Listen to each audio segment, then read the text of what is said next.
जय हिंद। नेपाल ने अभी हाल ही में 4 ऐसे स्टेप लिए जो भारत के लिए बहुत ही ज़्यादा चिंताजनक है। चलिए इन चारों को एक एक करके समझते हैं। और जो बिहार के डैम के वर्क को रोका है वो तो काफ़ी ज़्यादा चिंताजनक है। नेपाल ने जो अपना आधिकारिक नक्शा अभी जो पारित किया है, जिसमें उसने लेपुर लेक, काला पानी और लिम्पाधुरा को शामिल किया था, नेपाल ने उसका मौसम विभाग पर जानकारी भी देना चालू कर दिया। जबकि ये एरिया अभी भारत में है और वो अपने यहाँ के मौसम विभाग में ये आकाशवाणी पर बोलता है कि रेडियो पर कि भाई लिम्पाधुरा वहाँ का मौसम कैसा है। जिस तरह से भारत अपनी पीओके की जानकारी देता है कि भाई वहां पर मौसम कैसा है, ये उस तरह से ट्रीट कर रहे हैं। दूसरा कि नेपाल की कुछ पार्टियों का कहना है कि अगर भारत और चाइना के बीच में युद्ध होता है तो गोरखा सैनिक भारत की ओर से नहीं लड़ेंगे। ये काफी शर्मनाक बात है नेपाल के लोगों के लिए और नेपाल की इज्जत इसमें बहुत कम होगी। रीजन समझिए, हम अपने एक गोरखा भाई के सैनिक के ऊपर 11 करोड़ रुपए खर्च करते हैं। उनको आर्मी की हर एक ट्रेनिंग दी जाती है, हर एक सुख सुविधाएं दी जाती है। दूसरा कि हम गोरखा भाइयों का सम्मान करते हैं, वो हमारी लड़ाई में कंधे से कंधा मिला के लड़ते हैं। लेकिन हम कैंप लगाते हैं इंडिया में, आप आते हैं, हम आपको रखते हैं, हम आपको घर से पकड़ के नहीं लाने जाते हैं। आप रहिए, आपको इज्जत मिलेगा, सम्मान मिलेगा, सब कुछ मिलेगा। लेकिन आप अपनी मौजूदगी हमारे ऊपर एहसान थोपेंगे, ये गलत बात है। दूसरा कि आप ये कहते हैं कि अगर भारत और नेपाल के बीच में युद्ध होता है तो गोरखा सैनिक नेपाल के खिलाफ नहीं लड़ेगा। तो एक समझ में आता है कि चलिए भैया, आपको अपनी मातृभूमि से प्रेम है, ये है। लेकिन आप ये कितनी गलत बात बोल रहे हैं कि भारत और चाइना के बीच के युद्ध में भी ये गोरखा साथ नहीं देंगे। इससे तो दो ही चीज समझ में आता है, या तो ये गोरखा भाई डर रहे हैं चाइना से लड़ने में, या तो यहाँ के जो ये लोग पैसा खा गए हैं चाइना से बैठ के। यही ना हो सकता है, वरना चाइना से आपको क्या मतलब है, लेना देना यहाँ पे है कि नहीं। यहाँ पे तो भाई हम तो इतना गारंटी करते हैं, गोरखा सैनिक किसी से डरते नहीं है। ये जो नेपाल के कुछ 1-2% नेता है ना, जैसे नेपाल के 99% लोग अच्छे हैं, लेकिन 1-2% जो है ना वो चाइना का पैसा खा गए हैं। अब देखिए, हमारे यहाँ ऑर्केस्ट्रा आता है ना, तो जो नचनिया को ज्यादा पैसा खाएगा ना, उतने ज्यादा वो ठुमका लगाएगी। तो कुछ नेपाल के लोग ठुमका लगा रहे हैं, पैसा खाए हैं, कोई दिक्कत नहीं, उनको ठुमका लगाने दीजिए। आपको अगर भारत से प्रॉब्लम था तो आप ये स्टेटमेंट देते ना कि गोरखा सैनिक भारत का साथ ही नहीं देंगे। लेकिन आपने स्पेशली कहा कि गोरखा सैनिक चाइना के युद्ध में भारत का साथ नहीं देंगे, मतलब बाकी के युद्ध में दे देंगे, चाइना से होगा तो साथ नहीं देंगे। भैया, गोरखा सैनिक क्या चाइना से हम लोग लाए हैं? हम लोग उनको ट्रेनिंग दिए हैं। ऐसा नहीं होता है कि कोई सैनिक पेट से पैदा होता है, उन्हें ट्रेनिंग, हर चीज, सुख सुविधाएं दी हैं हम लोगों ने। और आप इस तरह से स्टेटमेंट देंगे, इसका मतलब आप खुलेआम बिके हुए हैं। हम तो समझते थे कि नेपाल किसी का गुलाम नहीं बना था, ससुरा 2020 में आके चाइना का पैसा से गुलाम बन गया वो। तीसरी बात, जो नेपाल है ये एक विचार कर रहा है एक अपनी संसद में कानून लाने की, नागरिकता सुधार कानून के तहत, जिसके तहत कहा जाएगा कि जो भारत की लड़कियां हैं वो नेपाल में जाके जो शादी कर ली जाती हैं तो उन्हें नेपाल की नागरिकता दी जाती है। इस पे संशोधन किया जाएगा।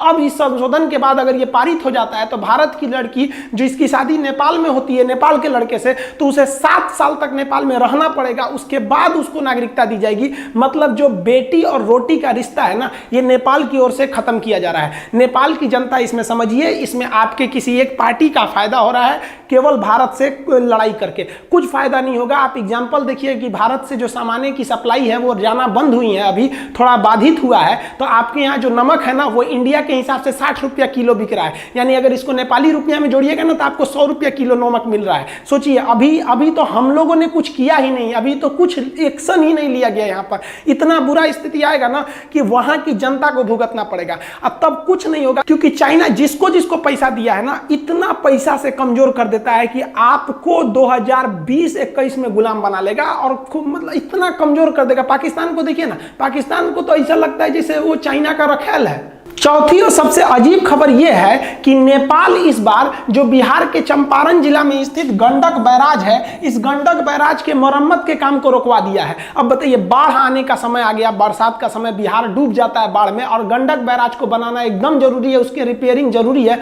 और उसको रोक दिया है। तो पहले आप बांध और बैराज में अंतर समझिए। बांध को इंग्लिश में डैम बोलते हैं, बैराज तो बैराज है। तो डैम जो होता है ना, पानी को रोक देता है और छोड़ देता है, जबकि बैराज उसको कई डायरेक्शन में मोड़ सकता है। बैराज में कई सारे फाटक होते हैं। तो जो गंडक बैराज है उसमें 36 मतलब फाटक है, 36 पिलर हैं, उसमें फाटक लगे हैं। आप देखिए यहाँ पे इस तरह से फाटक गेट दिखाई देंगे 36। अब ये जो बैराज है ना, वो इंडिया और नेपाल, यही नदी बीचों बीच में है। अब इस 36 में से ना 18 पिलर इंडिया में आता है और 18 पिलर नेपाल में आता है। तो भारत ने अपना 18 पिलर को रिपेयर कर दिया। अब जब उधर गया ना रिपेयर करने की, भैया बांध टूटेगा तो नेपाल हाइट पे है, पहाड़ पे सारा पानी इधर आएगा, तो हम अपने खर्च पे बना देते हैं, हम हम कब्जा करने थोड़ी गए हैं भैया, हम तो रिपेयर करने गए हैं। बांध बैराज टूट जाएगा तो आने जाने का कनेक्शन भी टूट जाएगा।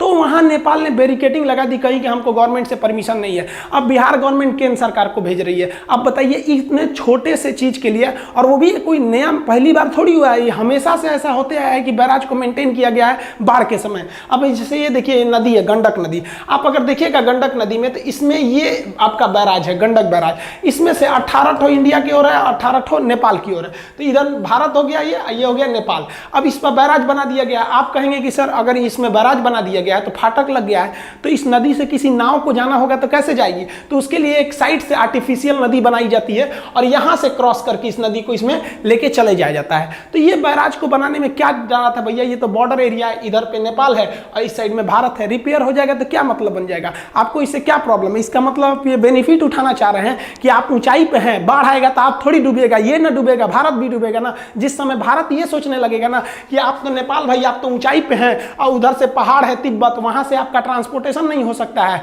तो यहाँ पे अगर ब्लॉकेज लगा दिया गया ना आपको दिक्कत होगा। तो जो नमक खरीद रहे हैं ना 100 रुपया किलो, वही हालत हो जाएगा।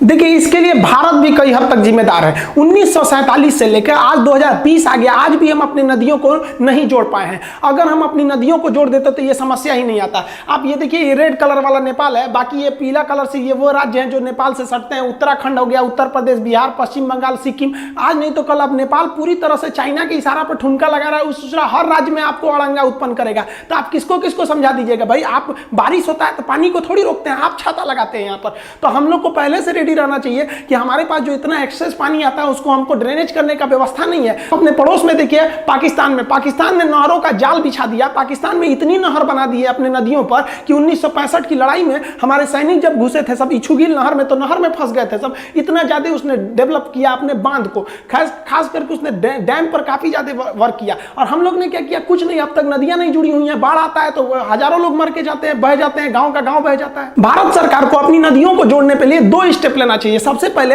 हमारे पास यहां पर बंगाल की खाड़ी है, ये बंगाल की खाड़ी है और ये नेपाल है। आप बताइए ना, खुद से देख के बताइए बंगाल की खाड़ी और नेपाल के बीच में कौन सा दूरी है? और यहां बीच में गंगा नदी है। हम लोग को केवल लिंक करना है यहां से, ताकि एक्स्ट्रा पानी हो तो सीधे हम लोग निकाल सके, बंगाल की खाड़ी में समुद्र में चला जाए। लेकिन आज तक इसको भी नहीं जोड़ पाए हम लोग। तो ये तो स्केप प्लान होना चाहिए कि अगर हमारे पास सरप्लस पानी हो गया तो कहां से भेज देंगे? सीधे चला जाए वहां पर, नदियों के रास्ते ना भेज के हमको यहां से कैनाल बनाकर भेजना चाहिए ताकि एक्स्ट्रा पानी निकल सके।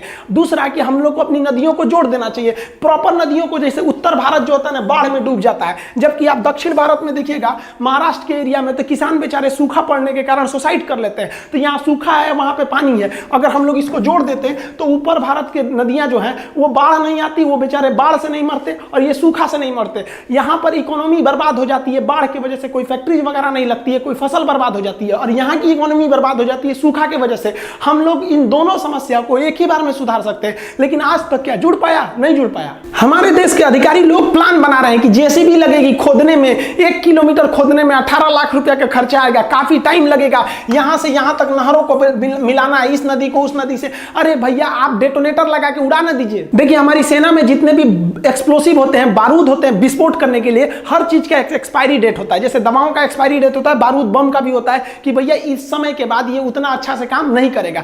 हमेशा हर साल कितने ट्रक के ट्रक एक्सप्लोसिव जो होते हैं ना एक्सपायर हो जाते हैं, उन्हें फेंकना पड़ता है। इन एक्सप्लोसिव को निकाल के ससुरा जहां तक नहर बनाना है, उत्तर भारत से दक्षिण भारत तक पूरा ससुरा को जमीन के अंदर बिछा देना चाहिए और एक साथ डेटोनेटर लगा के उड़ा देना चाहिए। ऑटोमेटिक आपका गड्ढा बना देगा। गड्ढा बनाने के बाद आपका नहर कैनाल बनाने के लिए मशीन आती है, वो गड्ढे में आपका सीमेंट भरते जाती है। इसमें क्या करना है? इसमें सीमेंट घोर दीजिए, साथ साथ ये चलते रहेगा, इसमें भरते रहेगा। आपका ये एक्सप्लोसिव जो है पूरा विस्फोट करके उड़ा देगा। आप बताइए ना, कोयला का खदान जब खोदा जाता है तो क्या कुदारी हथौड़ी से खींचा जाता है? जेसीबी से खोदा जाता है, विस्फोट लगा के उड़ा दिया जाता है। इतना बुद्धि काम नहीं करता है जब आपको इमरजेंसी में बनाना है। 1947 से सो रहे हैं आप लोग यहाँ पे, उड़ा देना चाहिए डेटोनेटर लगा के वहां पे, और उसके बाद से ये नहर बना देना चाहिए। क्या टाइम लगेगा इसको बनाने में? 1 साल बहुत है इसको बनाने के लिए, 1 साल बहुत ज्यादा हो गया। इन ससुरे अधिकारियों से कुछ नहीं होने वाला है। आर्मी वालों को दीजिए कि भैया आप अपने विस्फोटक लाइए, बिछाइए, उड़ गया, मिट्टी भी हटाने की जरूरत है, विस्फोट करेगा, मिट्टी दूर दूर बिखर जाएगी। उसमें ये कैनाल में सीमेंट भरने वाली मशीन होती है, इसको बस गड्ढा चाहिए, उसमें भरते जाएगा।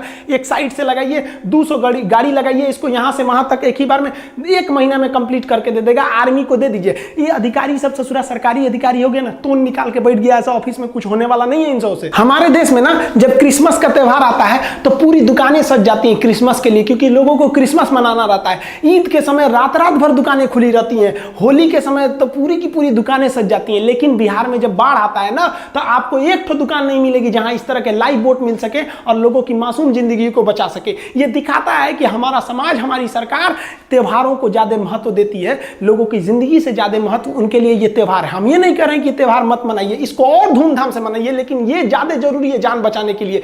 बाढ़ में क्या होता है, देखिए किसी का गांव उजड़ गया, क्या फर्क पड़ता है भैया किसी बड़े लोगों को, बड़े बड़े अधिकारियों लोगों को कि गांव उजड़ गया। यहाँ थोड़ी ना इंसान रहते हैं लोग, इनका अपना परिवार तो है नहीं, इनके बाल बच्चे हैं नहीं, ऐसे मरे पड़े रहते हैं बेचारे। बताइए 2 साल के बच्चे का क्या कसूर था?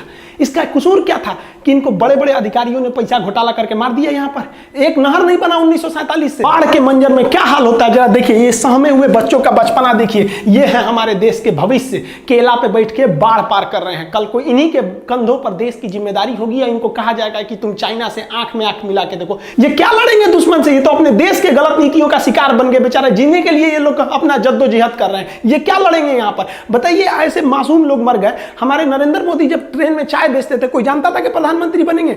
हमारे अब्दुल कलाम जब ट्रेन में अखबार बेचते थे, बाढ़ में डूब के मर गए रहते तो हमको एक साइंटिस्ट मिला रहता। आप बता सकते थे कि बच्चे का भविष्य क्या था, ये आगे जाकर क्या बनता?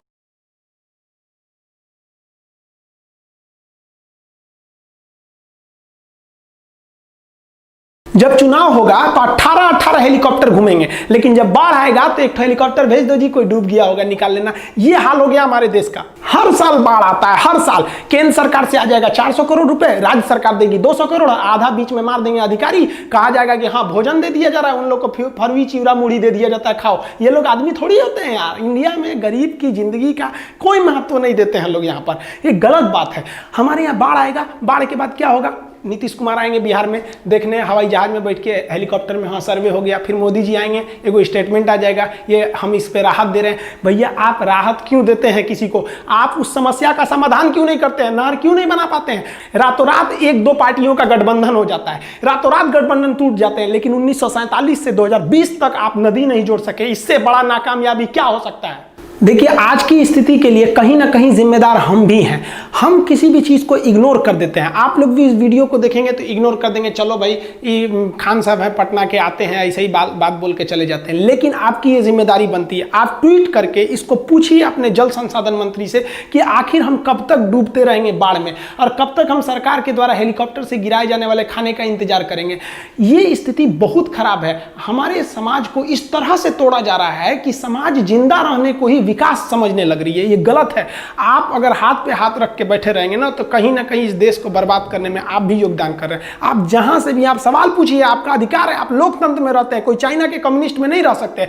हम थैंक्स कहेंगे शेफाली वैद्या जी को, जिन्होंने मेरे वीडियो को ट्विटर पे ट्वीट किया था और पूछा भी था कि सरकार को इस तरह से करना भी चाहिए कि नहीं करना चाहिए। बहुत से लोगों का हम थैंक्स करते हैं कि जो ऐसे सवालों को पूछते हैं। हम ज्यादा से ज्यादा क्या कर सकते हैं? हम पटना के एक टीचर हैं और क्या करेंगे? हमारा काम है आपको समस्या जो है उससे अवगत करा देना और इससे क्या समाधान हो सकते हैं तत्काल परिस्थिति में, उसके बारे में आपको जानकारी देना। हमारा जो काम था हमने किया, आगे आपकी मर्जी है आपको क्या करना है। मिलेंगे नेक्स्ट वीडियो में, तब तक के लिए जय हिंद।